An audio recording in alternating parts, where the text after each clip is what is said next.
What triggered you to quit your job on the spot? Before we start, comment at what time you're watching this video right now. Alright, on to the stories. 1. My manager started yelling at one of my coworkers, who is also a friend of mine, for running drinks from the bar instead of standing at the host stand. Another manager had asked her to help with drinks. This manager was so nasty and abusive that it made this really sweet girl, who was just trying to help, break down in tears. I decided right then I was done, but I also wanted a little petty revenge. They were always short on bartenders, and I was the only one scheduled to work the bar the next night, on a Friday.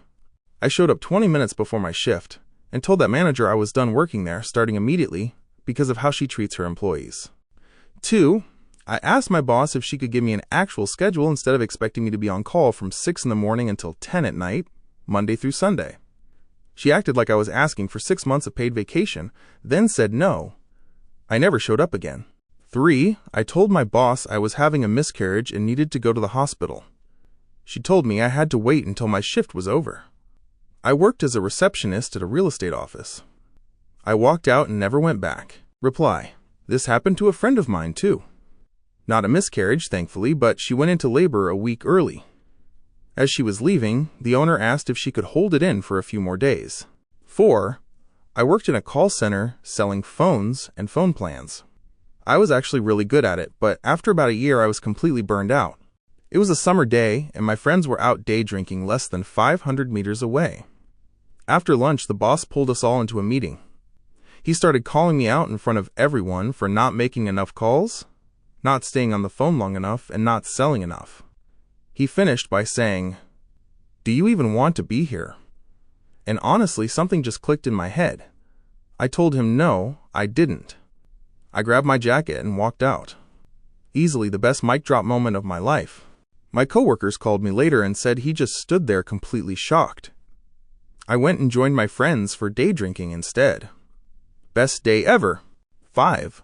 I was working as a lecturer at a small community college. We had a young family, and I had been teaching both daytime and evening classes for a while to make ends meet. My daughter was around 2 years old then and had just been admitted to the hospital with meningitis. I couldn't afford to take time off, but I wanted to be with her as much as possible. So I went to the hospital first thing every morning.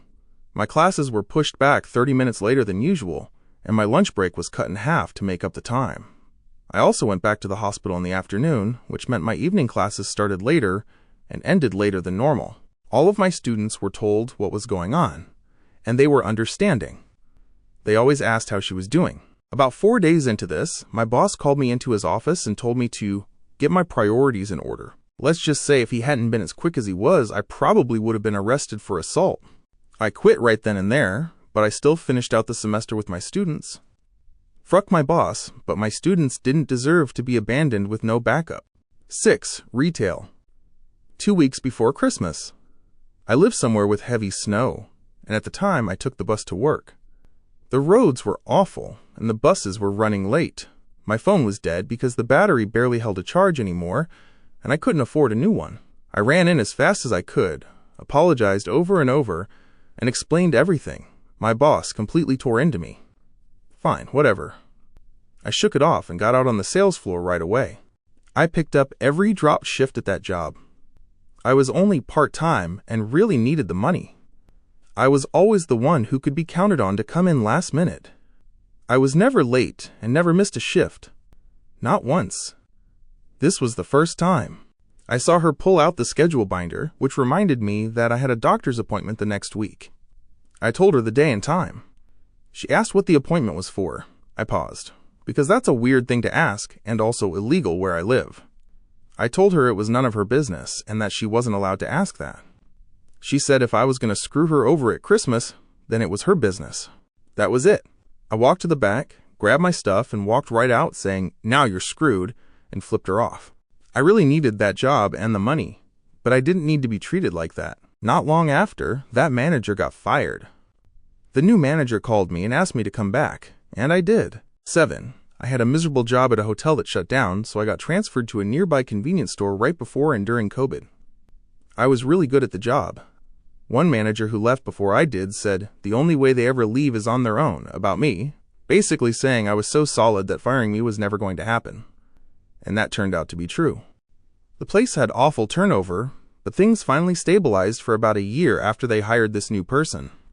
She was older, had been a manager multiple times before, and said she never wanted to do that again. She sucked at the job, was rude to customers, stood around doing nothing, and smoked weed in her car with other employees every couple of hours, 2 years before it was even legal. Eventually, the manager left for a better job, and the position opened up. I applied because my coworkers kept pushing me to, and because it came with about a $2 raise. By most accounts, it should have been a done deal. But of course, Lil Miss Tree Puffer applied too. You can guess what happened. She got the job because she had management experience, not the person 15 years younger who could have stayed longer. From what I heard, she only lasted about 2 years. It came down to a single vote from one of the owners who hadn't even been in the state for years. I was pissed, but I didn't flip right away. No. I stayed for another week until some stuff blew up at home, and I had to get my own apartment. I needed more than minimum wage to afford both food and rent. I went to my boss, who supposedly voted for me, and she said the best she could offer was a 10-cent raise. Yes, 10 cents. I told her, never mind, this is my 2 weeks. That's insulting. From what former coworkers told me, turnover got even worse after I left. Most of them didn't like Tree Puffer. The last thing I heard was that within a year, everyone except one manager had quit, and the place was right back to constant turnover again. If you're still watching, means you're enjoying the stories. Subscribe so you can look forward to more stories like these. Now on to 8. The final straw at my shitty weekend job at McDonald's was when my grandpa died. We only found out our shifts 1 week ahead of time when they posted them on the board in the staff room. There was a book where you wrote down days you couldn't work so they wouldn't schedule you. I wrote in the book that I wouldn't be there on the Saturday of my grandpa's funeral. Since I wasn't working that day, I didn't know what my shifts were for the following week. While I was at the wake, I called in to find out when my next shift was. My manager lost his shit and told me I was supposed to be working that day. He didn't care that I was literally at a funeral and told me I needed to come in ASAP. I hung up and never went back. Nothing happened because they're a terrible employer and people ghost them all the time by just not showing up anymore. 9. This wasn't me, it was my husband back before we got married. He was paid a flat salary with no overtime, but they promised him time off instead. He worked constantly. Some days he didn't even go home. He would start at 8 a.m. and keep going until after midnight the next night. His worst week was 110 hours. He only left work to feed the cat or pick up food. They wouldn't even allow him to go home and shower when he worked all night. One time he asked me to shave his head in the garden because he had no time to see a barber, and while I was doing it, I noticed he had fallen asleep. This was happening while I was using loud clippers that buzz and vibrate against your head. He took a single day off once, and one of his managers actually showed up at his house to ask why he wasn't at work, even though he had informed the office. His landlord screamed at the manager and accused him of slavery. Eventually, he completely snapped. One night, he was ordered to stay late to meet a totally insane deadline for a huge national event. When he complained about something, another manager took off his glasses, got right in his face, and asked if he wanted to hit him. My husband put his office keys on the desk, said, "Fuck you, you're on your own," and walked out. The manager lost it. He kept calling and begging, even offering $10,000 just to get him to come back and work that night. He even called me and begged me to convince my husband to return. I told him to eat shit. 10. I asked for 1 day off so I could attend my freshman college orientation. My boss told me I had to make a hard choice. Either I was committed to work or I wasn't. Minimum wage at a pet store versus going to college? You're out of your mind. I never went back. Reply. My boss at the retail job I worked the summer after high school told me I wasn't allowed to leave for college the following week because he had already scheduled me. I said, okay, then I quit. He was genuinely stunned and didn't understand why. In his mind, the schedule was already made and my name was on it, so I had to show up. A few months later, during semester break, he filled my parents' answering machine with messages saying he knew I was out of school, that I was on the schedule, and that if I didn't come in, he would fire me from the job I had quit 3 months earlier. 11. My new team leader was a complete idiot and awful to be around, so I was already thinking about leaving. The breaking point came when she fired a guy for missing too many days because he was getting chemotherapy. When they announced it, I stood up, told her she was a terrible human being, said I quit, and walked out. I called my partner on the way home to explain why I was suddenly unemployed.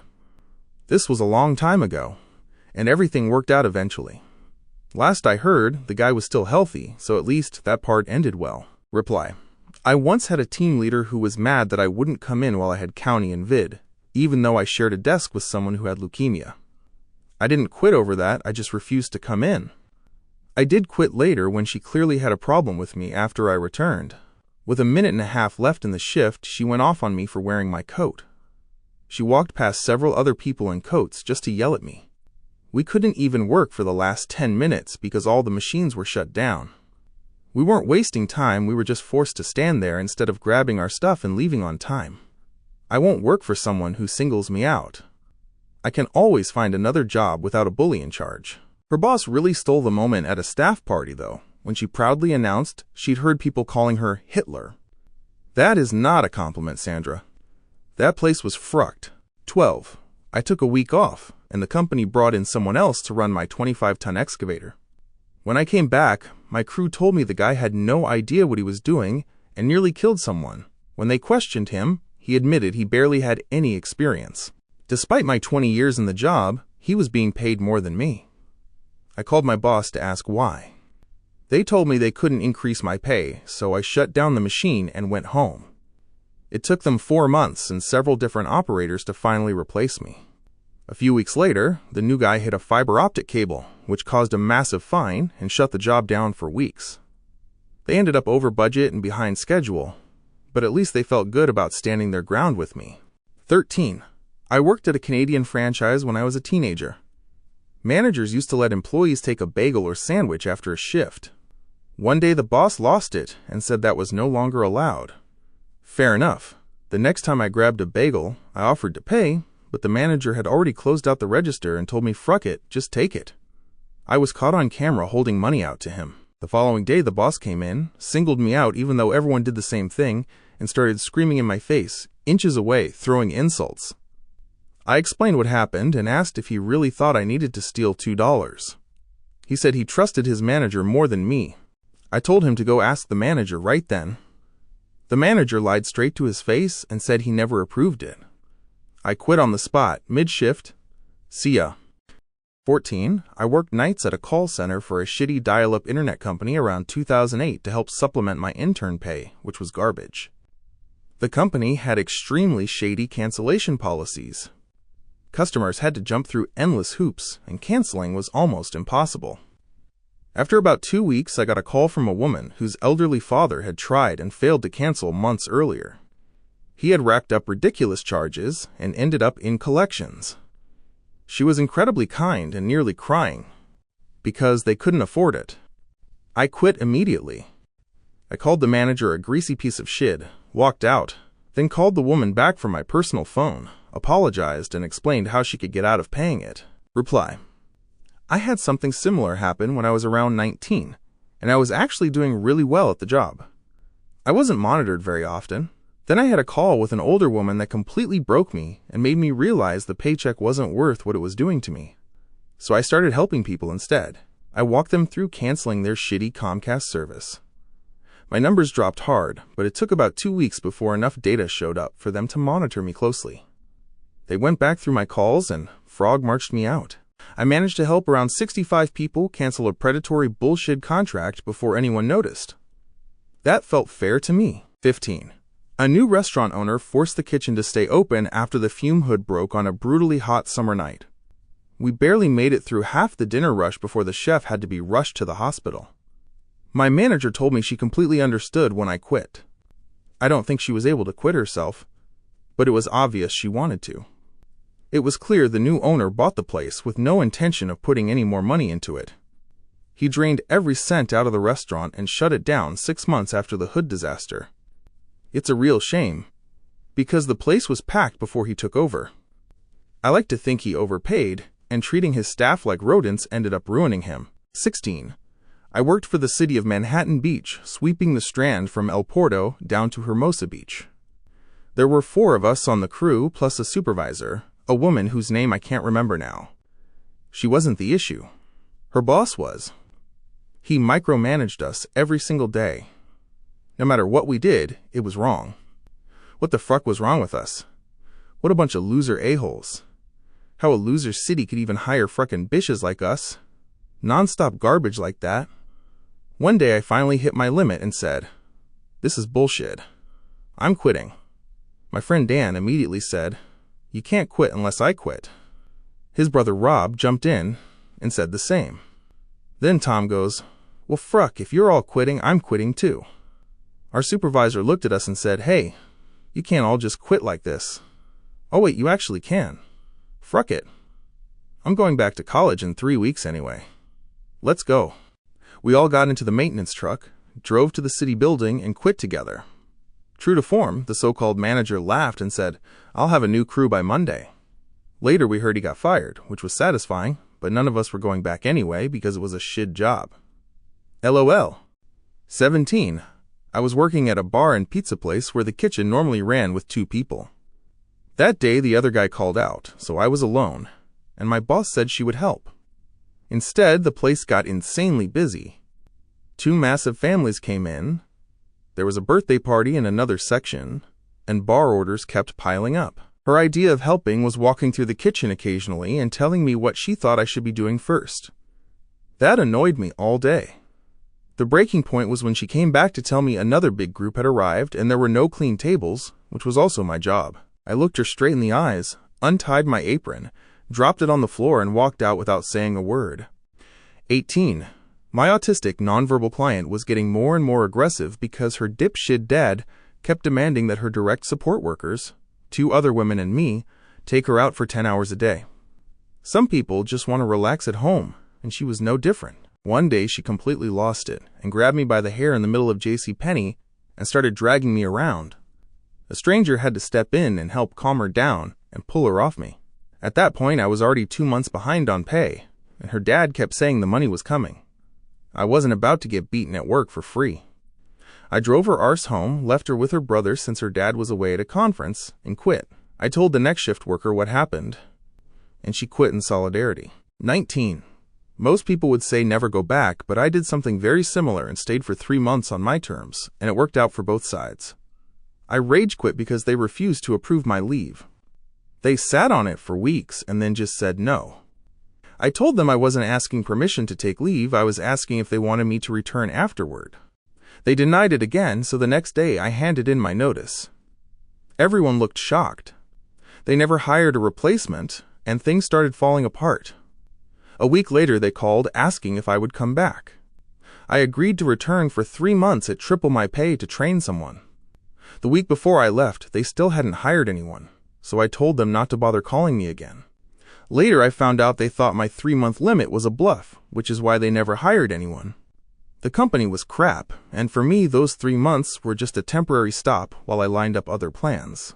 20. My daughter had just been born 2 weeks earlier, and I said I couldn't do overtime anymore. They told me I needed to get my priorities straight, and that if I couldn't be there when they needed me, they didn't want me. I stood up, shook his hand, said, "I guess this is it then, good luck," and walked out. I kept my anger inside, but it almost exploded when I got an email 20 minutes later expressing his shock and disappointment. His disappointment that I chose my newborn over his business. 21. I worked exactly 1 day at my local Dairy Queen. The place was old and had been there my whole life. The interview went fine, and I was hired immediately. When they added me to the schedule, I only saw 5 other names. I figured that meant more hours, so whatever. A few days later I showed up 10 minutes early. They let me put my purse behind the office door, which was in the lobby and never closed. They asked if I could count change and instantly put me on the register. Then they had me making blizzards. There was 1 spoon for every 3 toppings, so everything was contaminated. The blizzard machine looked like it had never been cleaned. The cook didn't wear gloves, and I never once saw her wash her hands. The place was disgusting. All the trash from the day was stacked in the back room, at least 20 bags plus piles of cardboard. At closing, they told me to take the trash out and mop the bathrooms. Not clean them, because they didn't do that, just mop. It took me 45 minutes just to haul the trash out. I mopped using the soap by the fill station and did the bathroom floors. Then I got scolded for not using another cleaner that was hidden in a weird cabinet no one told me about. When I finished, I grabbed a rag to wipe counters and was told someone already did. The counters looked exactly the same. It was a 10-hour shift and no one ever mentioned breaks. I never went back. 22. I was burned out from working 95-hour weeks with zero appreciation. I got dragged into a meeting for a mistake someone else made, and they blamed me for it. I said, "Oh, hell no," and quit immediately. A week later, they called me apologizing and asking me to come back. They had realized they would need 2 people to replace me. I was a technical writer who always hit deadlines, even if it meant staying awake for 2 days straight. I negotiated a large raise, a new title, and an extra week of vacation every year. I stayed another 3 years. 23. My manager was a bleach blonde nutjob who only had her job because her daddy owned the restaurant chain. I was the assistant manager and basically ran the place while she sat in a booth all day, chatting with friends. 3 weeks before I quit, she hired her friend as a waitress even though the girl had zero restaurant experience. 2 weeks later, she got married for the second time at age 24 and planned to leave for her honeymoon the following week. 2 days before she left me a note saying her new waitress friend would be running the restaurant while she was gone, despite having zero management experience. The next day I came in for my shift, walked up to the table where she was sitting with her new husband and her dad, dropped my keys on the table and told her I wasn't going to be managed by some idiot she pulled in off the street 3 weeks earlier. Her dad asked what I was talking about, and I realized she hadn't told him. I explained it quickly and walked out. As I left, I heard him tell her that she caused the problem, and now she had to deal with it, and if it ruined her honeymoon, that was on her. 24. I had been thinking about leaving for a while, but after repeated promises that we would never return to full-time office work, I got called into a meeting asking why I wasn't spending more time in the office. I explained that I had the same resources at home, no teammates to collaborate with, and would be sitting alone all day. My commute was 2 to 3 hours each way, depending on buses that were notoriously unreliable. They told me leadership was unhappy with how few people came into the office, and that I was required to be at my desk at least 4 days a week going forward. I asked if that could be negotiated, and was told no. I asked them to be in the office Monday so I could hand in my resignation in person. After scrambling and offering more pay, they reached out to retired former employees to bring someone back who already knew the job. They knew hiring new people was nearly impossible since they had tried for 5 years and only managed to get one graduate who still needed constant hand-holding 2 years later. The last I heard, they had to renegotiate support contracts because without me they couldn't provide the same service, even after bringing in 6 people to replace me. But hey, at least they're all working from the office now. 25. I worked as a secretary for a CPA in South Florida. For the first 2 months, my entire job was dealing with the elderly owner's mobile phone account, which he had tried to cancel even though it violated his contract. He was wrong and definitely knew it, but it still took up 8 hours a day, 5 days a week. On top of that, his partner was a lecherous piece of shit that no woman in the office wanted to be alone with. I learned why when he tried to kiss me in the copy room. This was the early 2000s, and I had no way to prove anything. The final straw came one Friday while we were locking up and heading to our cars. The old man ran up to my car, grabbed the open door with one hand and my arm with the other, screaming that Verizon was going to call and I wasn't allowed to leave because I had to talk to them. I told him to take his hands off me and my car, told him to go fuck himself, and never went back. That's all for now. Don't forget to subscribe so I can keep bringing you more of these stories. Thanks for sticking around till the end. See you next time and take care.